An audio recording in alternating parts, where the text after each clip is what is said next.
Assalamualaikum warahmatullahi wabarakatuh.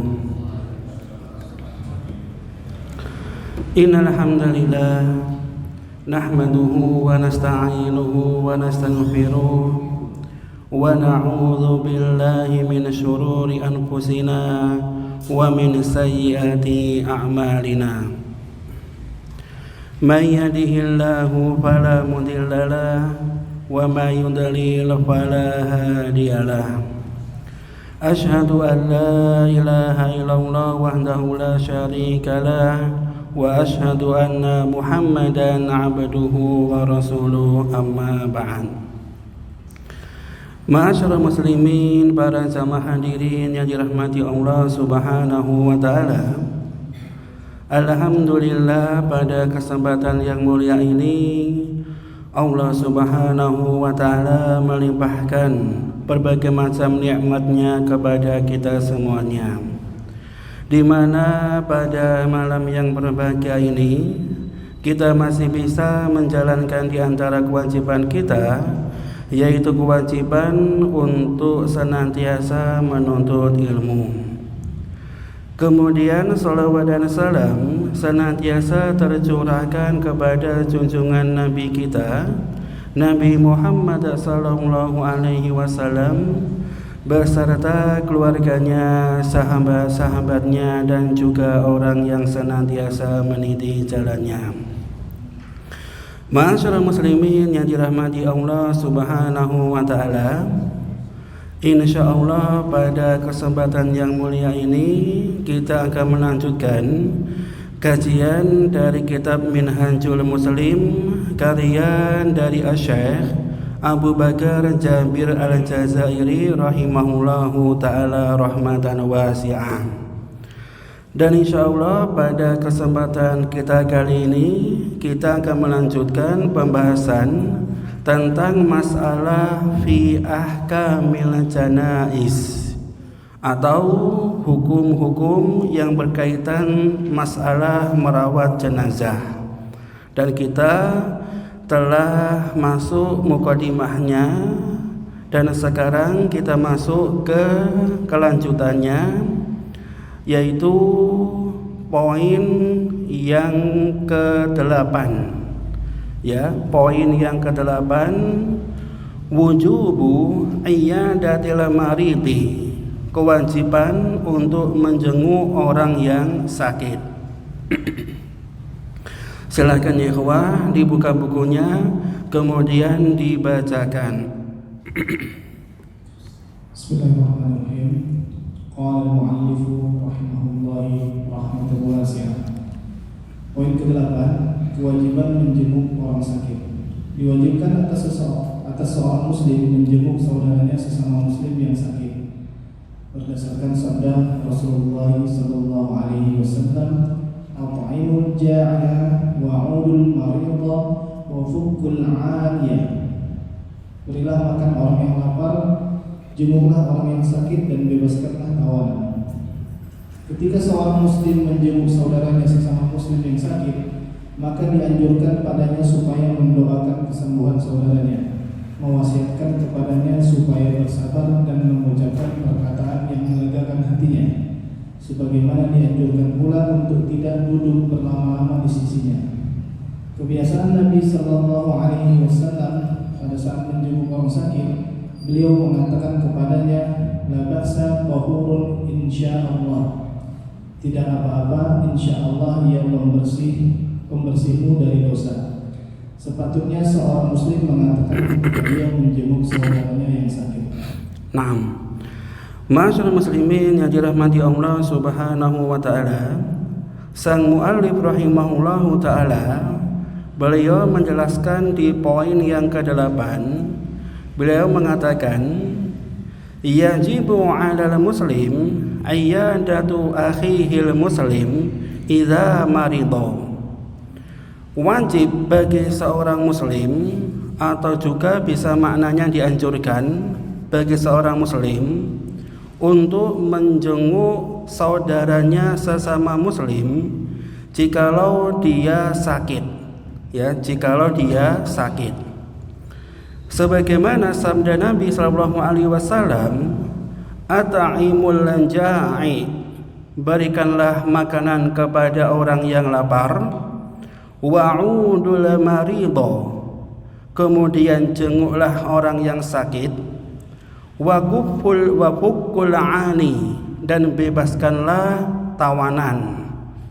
Jadi dari hadis yang mulia ini, Nabi sallallahu alaihi wasallam memerintahkan kepada kita, jikalau ada saudara kita ataupun teman kita lagi sakit, maka kita diperintahkan oleh Nabi untuk menjenguknya, untuk menjenguknya. Karena Nabi menggunakan kalimat amr atau kalimat perintah, sehingga hukumnya bisa menjadi wajib.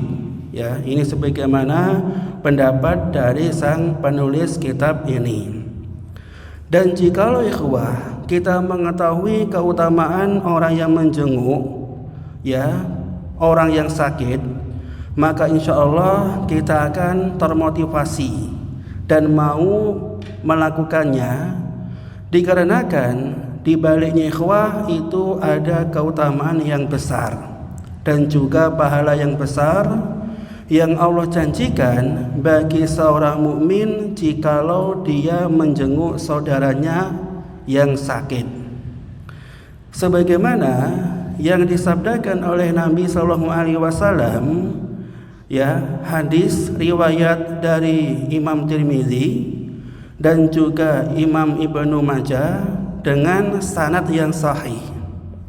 Nabi menjelaskan, idza 'ada ar-rajulu akhahul muslim masya fi khirafatil jannah hatta yajlis.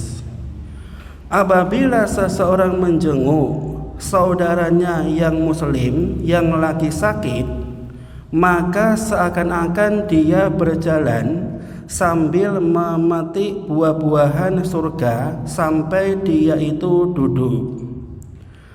Fa idza jalasa ghamaratuhur rahmah, dan jikalau dia sudah duduk, maka dia akan dikasih rahmat yang sangat banyak. Fa in kana ghudawatan shalla alaihi sab'una alafin malak, dan jikalau dia menjenguk saudaranya muslim di pagi hari, maka 70.000 malaikat akan mendoakannya agar mendapatkan rahmat sampai di waktu sore hari. Dan apabila dia menjenguknya di sore hari, maka 70.000 malaikat akan mendoakannya agar diberi rahmat sampai waktu pagi hari.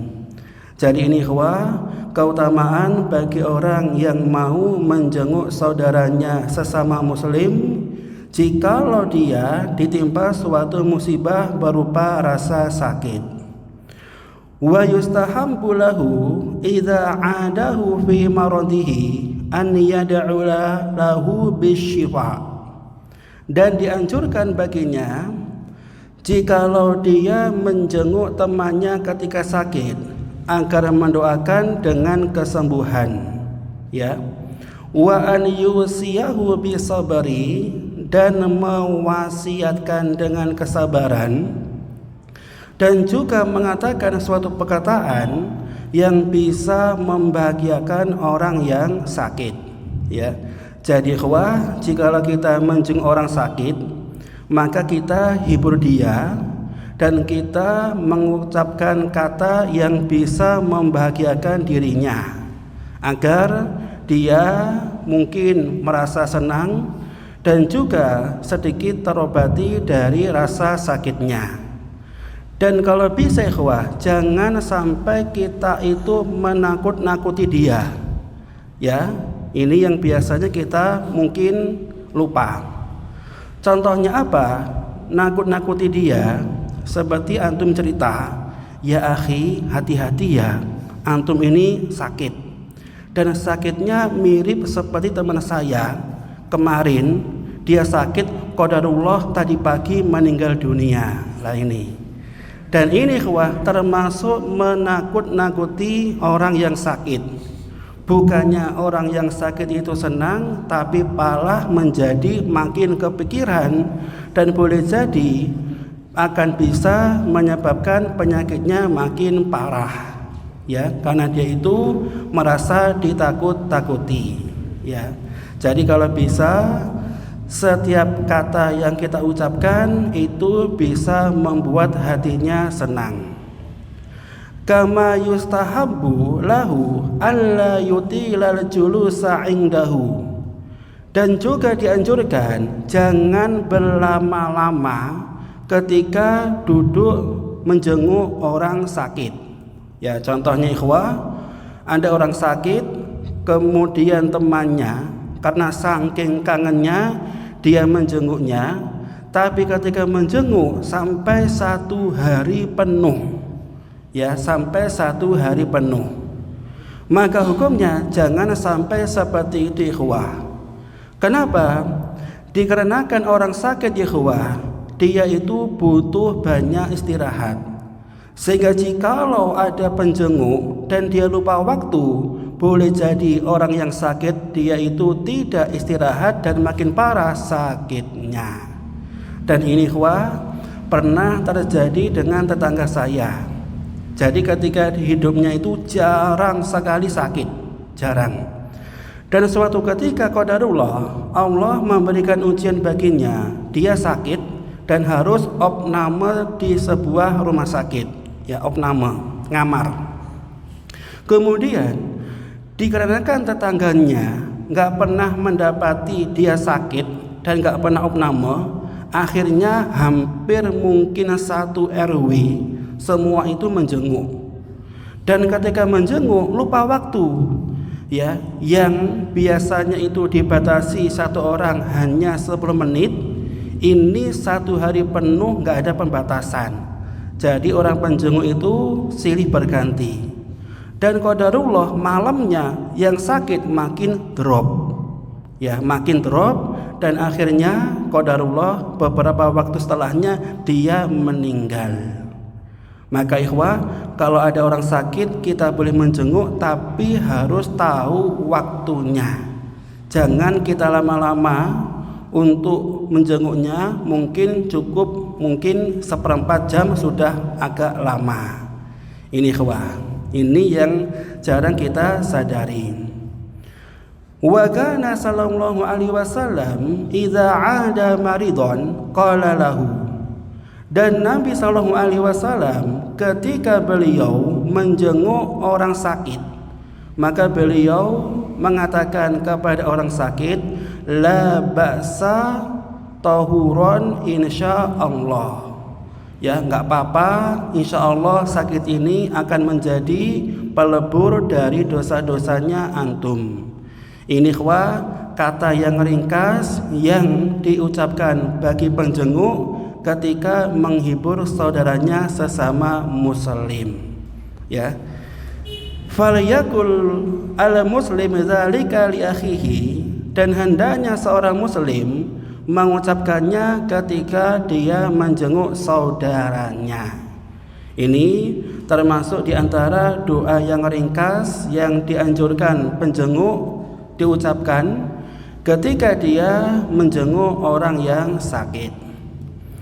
Kemudian ya, di antara adab yang juga dianjurkan ketika seseorang melihat saudaranya terkena musibah, maka hendaknya dia juga mendoakan dirinya sendiri. Tujuannya apa? Agar dia sendiri tidak terkena musibah sebagaimana temannya yang terkena musibah, ya.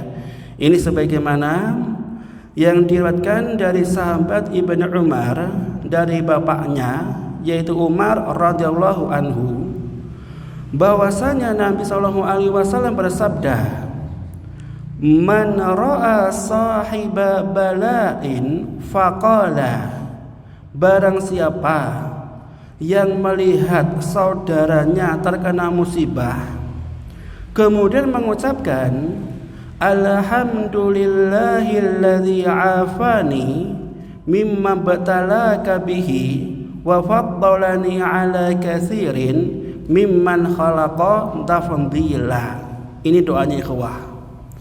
Illa ufiya min dzalikal bala kainan makana ma'asha, maka niscaya ia akan diselamatkan dari bala atau musibah yang telah menimpa saudaranya. Ini ikhwah doa untuk diri sendiri. Tujuannya adalah agar kita tidak terkena musibah sebagaimana teman kita yang terkena musibah. Dan para ulama menjelaskan bahwasanya hadis ini hadisnya itu dhaif, lemah. Akan tetapi dikarenakan ada syawahidnya, ada penguatnya, maka Syekh Albani rahimahullah mengatakan bahwasanya statusnya itu adalah hasan. Ya, hasan. Ini juga termasuk doa yang dianjurkan ketika dia melihat orang yang sakit. Kemudian kita masih ikhwah poin yang ke-9. Silakan dibaca. Poin yang ke-9, kewajiban berbaik sangka terhadap Allah berkenaan dengan keadaan orang sakit. Jika seorang muslim menderita sakit dan mendekati saat kematian, hendaklah ia berbaik sangka terhadap Allah bahwa dia akan merahmatinya dan rahmatnya itu meliputi segala sesuatu. Berdasarkan sabda Rasulullah sallallahu alaihi wasallam, la yamutanna ahadukum illa wa huwa yuhsinu billahi dhanna. Janganlah salah seorang di antara kalian mati kecuali dalam keadaan berbaik sangka terhadap Allah. Nah, kemudian bagi orang yang sakit, ketika dia terkena musibah ataupun dikasih ujian oleh Allah Subhanahu wa taala, maka wajib baginya ikhwah untuk husnudzon. Ya, jadi berprasangka baik kepada Allah dan ridho terhadap ujian yang Allah berikan kepadanya. Kenapa ikhwah? Dikarenakan jika ada orang yang sakit, kemudian dia itu merasa kayak tidak rela dengan sakitnya, ataupun dia berburuk sangka kepada Allah, maka tandanya dia tidak ridho dengan takdirnya Allah. Ya, jadi setiap musibah ikhwah yang Allah berikan kepada orang mukmin, maka wajib bagi orang mukmin untuk husnudzon, berprasangka yang baik kepada Allah. Entah ketika antum kepleset, entah antum ketika sakit, harus berprasangka baik kepada Allah. Ya, dengan cara apa ikhwah? Dengan cara kita berprasangka boleh jadi Allah Subhanahu wa taala memberikan kita berupa ujian. Tandanya ikhwah Allah itu sayang kepada kita. Dikarenakan di balik ujian boleh jadi Allah menginginkan kita kembali kepadanya dalam kondisi kita telah bertaubat dan juga meninggalkan kemaksiatan. Jadi ini termasuk di antara hikmahnya. Jadi kita enggak boleh murka ketika sakit, enggak boleh marah-marah ketika sakit, dan enggak boleh kita berprasangka buruk kepada Allah. Ya, kira-kira ikhwah, prasangka buruk dan juga baik kepada Allah susah atau enggak ikhwah? Susah ikhwah. Ketika antum sehat ikhwah, insya Allah mudah. Wah, mudah Ustaz ketika sehat. Tapi ketika antum dalam kondisi sakit, lebih-lebih jika antum pernah sakit gigi, gimana rasanya ikhwah? Ya, bagi yang pernah sakit gigi gimana rasanya? Lebih enak sakit gigi atau sakit hati? Nah, enak semuanya. Oh, enggak enak semuanya. Ya. Dan ana pernah mendapati ikhwah, ada seseorang yang sakit gigi, maka dia ikhwah hanya satu gigi yang Allah cabut darinya. Dia ikhwah meronta-ronta saking sakitnya. Ya, seperti dia ikhwah mungkin dikuliti. Ya, saking sakitnya orang yang mendapati sakit gigi. Sehingga jika ikhwah antum dikasih ujian berupa sakit, ya, maka hukumnya ikhwah jangan sampai kita itu berprasangka buruk kepada Allah.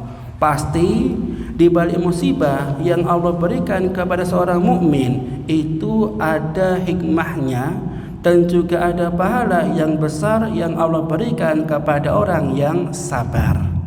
Makanya ikhwah, yang namanya sabar itu kata yang mudah kita lakukan, mudah kita ucapkan, tapi susah untuk kita lakukan. Ya, makanya ikhwah di sini dianjurkan untuk bersabar dan juga ridho terhadap musibah yang Allah berikan kepada seorang mukmin. Jadi harus berhusnudzon. Kemudian yang ke-10, poin yang ke-10, mentalkin atau memberikan tuntunan orang yang sedang menghadapi kematian. Jika seorang muslim melihat saudara sesama muslim sedang menghadapi kematian, hendaklah ia menuntunnya supaya mengucapkan kalimat ikhlas dengan cara membisikkannya, yakni mengucapkan kalimat La ilaha illallah, tidak ada Tuhan yang berhak disembah kecuali Allah. Hendaklah ia mengingatkannya hingga sadar serta mau mengucapkannya. Jika saudaranya telah mengucapkannya, hendaklah ia menahan diri dari menuntunnya. Jika saudaranya kembali lagi mengucapkan perkataan yang lainnya selain kalimat ikhlas, hendaklah ia menuntunnya kembali supaya mengucapkan kalimat ikhlas dengan harapan bahwa ucapan terakhirnya adalah kalimat La ilaha illallah, tidak ada Tuhan yang berhak disembah kecuali Allah, sehingga saudaranya itu kelak masuk surga. Hal itu berdasarkan sabda Rasulullah SAW, Laqinu mautakum la ilaha illallah. Tuntunlah orang yang hendak meninggal dunia di antara kalian supaya mengucapkan kalimat la ilaha illallah. Kemudian sabda beliau, Man kana akhiru kalamihi la ilaha illallah dakhala al-jannah. Barang siapa yang akhir ucapannya ialah kalimat tidak ada Tuhan yang berhak disembah kecuali Allah, niscaya ia masuk surga.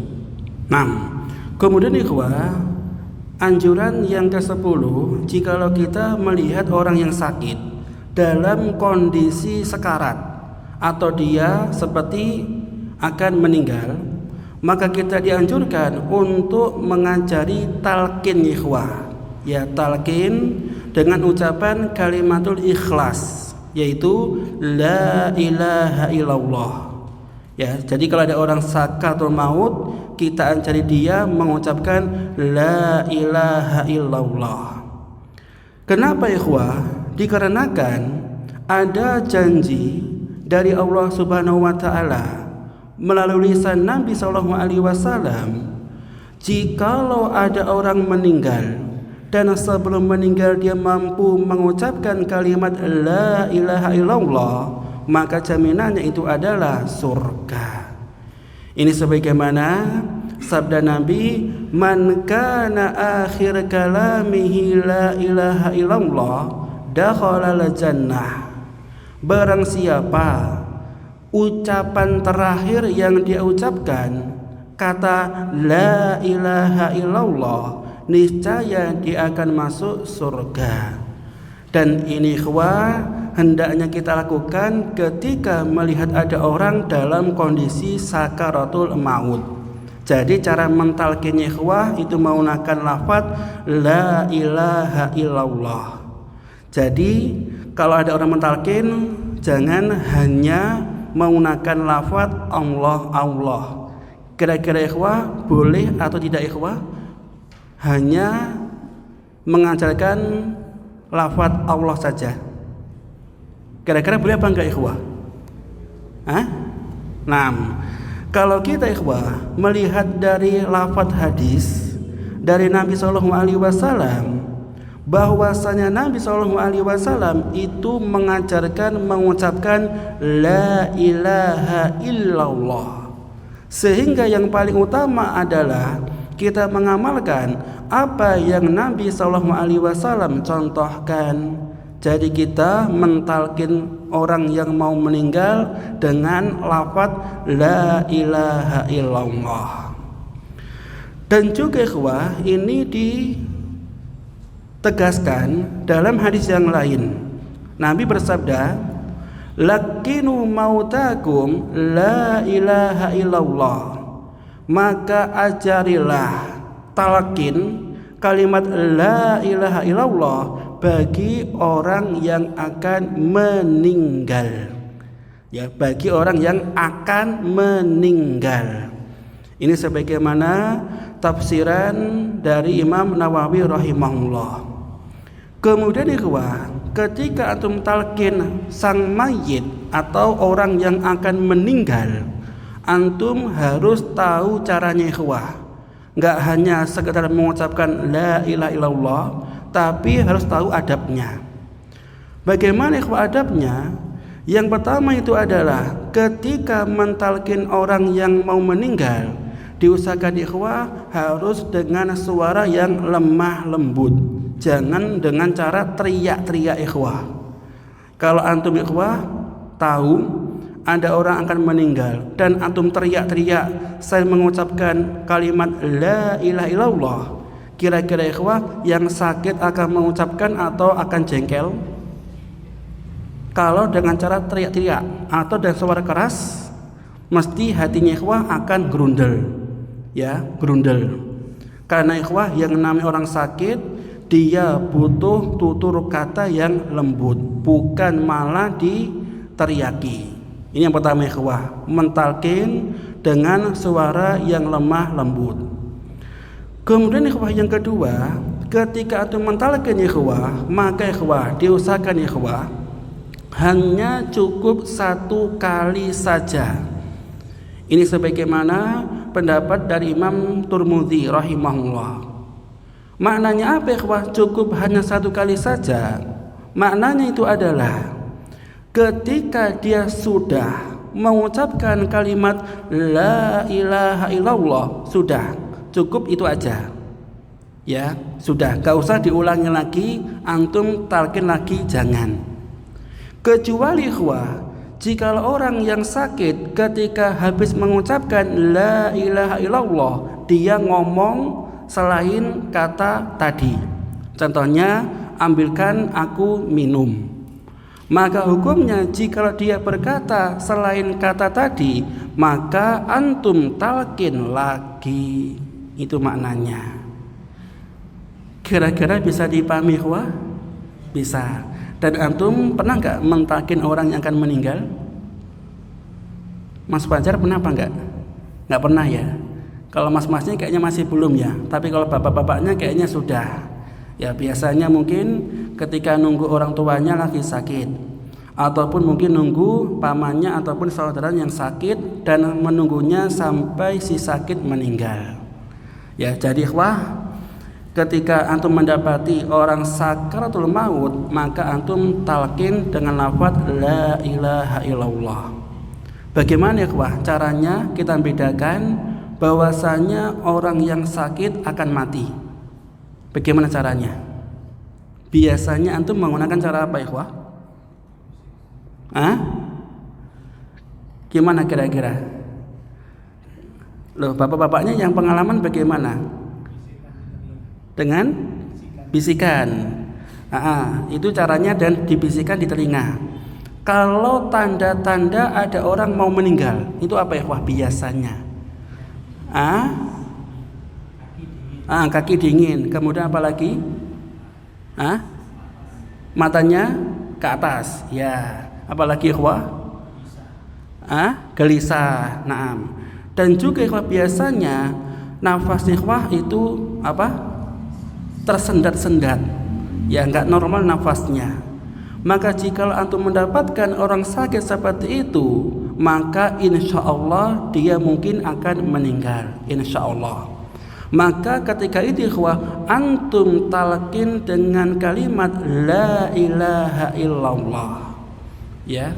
Dan ikhwah pribadi, ketika menunggu orang tua yaitu bapak, ketika beliau mau meninggal, itu ikhwah kakinya ikhwah itu dingin. Ya, tubuhnya dingin. Kemudian sebelum meninggal, beliau seperti kayak batuk atau nafasnya itu enggak ikhwah, terengah-engah ya ikhwah ya, kayak enggak ya stabil lah itu.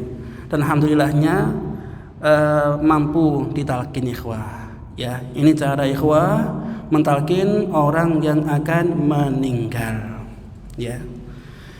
Kemudian yang ke-11 silakan dibaca. Poin yang ke-11, menghadapkan wajah orang yang sedang menghadapi kematian ke arah kiblat. Menghadapkan saudaranya sesama muslim yang sedang menghadapi kematian ke arah kiblat dengan memiringkannya ke sebelah kanannya. Jika tidak bisa, hendaklah ia diposisikan dalam keadaan terlentang dengan mengarahkan kedua kakinya ke arah kiblat. Jika saudaranya itu menghadapi kesulitan di dalam sakaratul maut, hendaklah ia membacakan surah Yasin dengan harapan semoga Allah Ta'ala meringankannya dengan keberkahannya. Berdasarkan sabda Rasulullah SAW, "Ma min mayyitin yamutu fatuqra'u 'indahu Yasin illa hawwalallahu 'alaihi." Tidaklah seseorang yang sedang menghadapi sakaratul maut lalu dibacakan kepadanya surah Yasin, melainkan Allah akan meringankan kematiannya. Nah, kemudian ikhwah, adab yang ke-11, jikalau ada orang yang akan meninggal, maka ikhwah kalau bisa dihadapkan ke arah kiblat. Ya, dihadapkan ke arah kiblat. Makanya ikhwah, kalau ada orang sakit dan sakitnya parah, maka kalau bisa ikhwah dia berbaring ke arah mana ikhwah? Ke arah mana berbaringnya? Ke arah sana ikhwah. Jadi kepalanya itu ke arah utara, kakinya ke arah selatan. Ini langkah yang pertama. Tujuannya apa ikhwah? Tujuannya itu adalah ketika dia sholat, maka dia bisa sholat dengan cara ikhwah miring ke kanan dan wajahnya menghadap ke arah kiblat. Ini jikalau dia itu masih mampu untuk miring. Tapi jikalau sakitnya parah, naudzubillah, seperti orang kena stroke dan nggak bisa gerak, nggak bisa miring, maka untuk memudahkan agar dia bisa sholat, maka ketika sakit dia dihadapkan ke arah kiblat dengan cara ikhwah dia berbaring dan kakinya ke arah kiblat, sehingga wajahnya ikhwah ketika sholat langsung bisa menghadap ke arah kiblat. Ini ikhwah ya.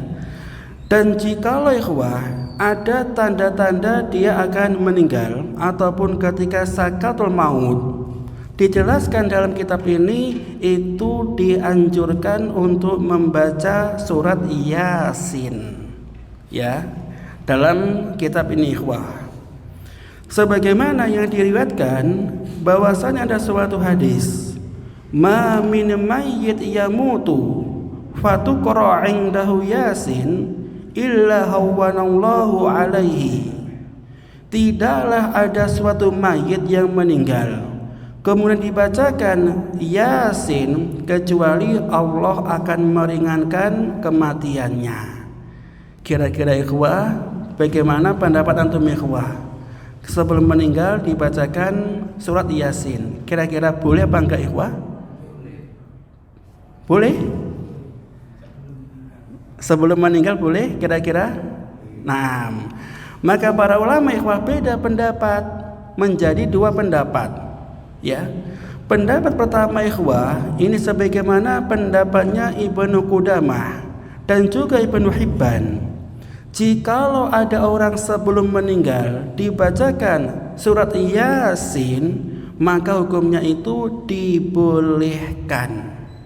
Ya, ini pendapatnya Ibnu Qudamah dan juga Ibnu Hibban. Dan berlandaskan hadis yang tadi saya bacakan ikhwah. Adapun pendapat yang kedua ikhwah, ini sebagaimana pendapat ulama kontemporer seperti pendapatnya Syekh bin Baz rahimahullah dan juga Syekh Utsaimin, maka hukumnya itu tidak dibolehkan atau tidak dianjurkan membacakan surat Yasin. Kenapa ikhwah? Ulama beda pendapat ikhwah. Kira-kira kenapa? Ada mengatakan boleh dan ada mengatakan tidak boleh. Kenapa ikhwah? Naam. Dikarenakan ikhwah status hadisnya itu ulama memperselisihkan, ya, status hadisnya ulama itu memperselisihkan, ya ikhwah. Karena hadis yang menganjurkan membaca surat Yasin sebelum seseorang meninggal agar Allah mudahkan dia untuk meninggal, maka ulama memperselisihkan statusnya. Ada ulama yang mengatakan bahwasanya hadisnya ikhwah itu bisa diamalkan. Maka tadi pendapatnya pertama sebagaimana pendapatnya Imam siapa ikhwah? Ibnu Hibban dan juga Imam Qudamah. Itu membolehkan karena beliau berhujjah dengan hadis ini. Sedangkan ulama yang tidak membolehkan, ya ikhwah, kenapa mereka nggak boleh? Dikarenakan hadis ini statusnya atau derajatnya tidak sahih, alias ada yang melemahkan. Ya, ada yang melemahkan. Makanya gara-gara hanya satu hadis tapi beda penilaian, ada yang mensahihkan, ada yang melemahkan, maka para ulama ikhwah itu beda pendapat. Ini jikalau sebelum meninggal, ya, sebelum meninggal ulama beda pendapat, ya ikhwah. Dan ulama yang mengatakan bahwasanya hadisnya ini lemah, maka mereka tidak menganjurkan untuk membaca surat Yasin. Karena apa ikhwah lemah di sini? Di sini dijelaskan oleh para ulama, di antaranya ikhwah Imam Ibnu Hajar, bahwasanya kelemahannya ada dua sisi, ada dua sebab, ya ikhwah. Yang pertama itu adalah dikarenakan riwayat dari hadis yang menganjurkan baca Yasin itu ada seorang rawi namanya Abi Usman. Dan Abi Usman bagi kalangan ahlu hadis dikatakan bahwasannya rawi ini majhul. Apa makna majhul ikhwah? Tidak diketahui, ya, namanya majhul. Ini sebab pertama. Dan sebab yang kedua ikhwah, kenapa ulama mendaifkan atau melemahkan? Dikarenakan riwayatnya ikhwah itu muttarib alias goncang. Karena ini ada riwayat yang menyelisihi yang lebih kuat. Jadi gara-gara dua sebab ini, pendapat yang kedua itu tidak mengamalkan hadis membaca surat Yasin. Jadi ini ikhwah, kenapa ulama beda pendapat? Gara-gara ikhwah ulama beda pendapat tentang status hadis ini. Kira-kira bisa dipahami ikhwah, ya? Bisa, ya. Sehingga ikhwah, pendapat yang kedua, ketika tidak mengamalkan membaca surat Yasin, maka mereka lebih condong untuk mengamalkan hadis yang sahih, yaitu apa ikhwah? Mentalkin mayit. Lah itu. Kenapa? Dikarenakan hadis yang lebih sahih itu adalah mentalkin mayit. Dan juga janji yang Allah berikan, jikalau ada orang yang sebelum meninggal mampu mengucapkan la ilaha illallah, maka dia akan masuk surga. Ini janji dari Allah, ikhwah. Sehingga pendapat yang kedua lebih condong mentalkin mayit karena hadisnya lebih sahih, dan juga ada janji dari Allah jikalau mampu mengucapkan kata la ilaha illallah sebelum meninggal, niscaya dia akan dijamin masuk surga. Ini ikhwah diantara perbedaan pendapat di kalangan ulama tentang masalah membaca Yasin sebelum mayit meninggal atau sebelum orang yang sakit meninggal. Mudah-mudahan ikhwah sedikit ini bisa dipahami dan juga bisa bermanfaat, dan kita tutup ikhwah dengan doa kafaratul majelis. Subhanakallahumma hamdika asyhadu an la ilaha illa anta astaghfiruka. Wassalamualaikum warahmatullahi wabarakatuh.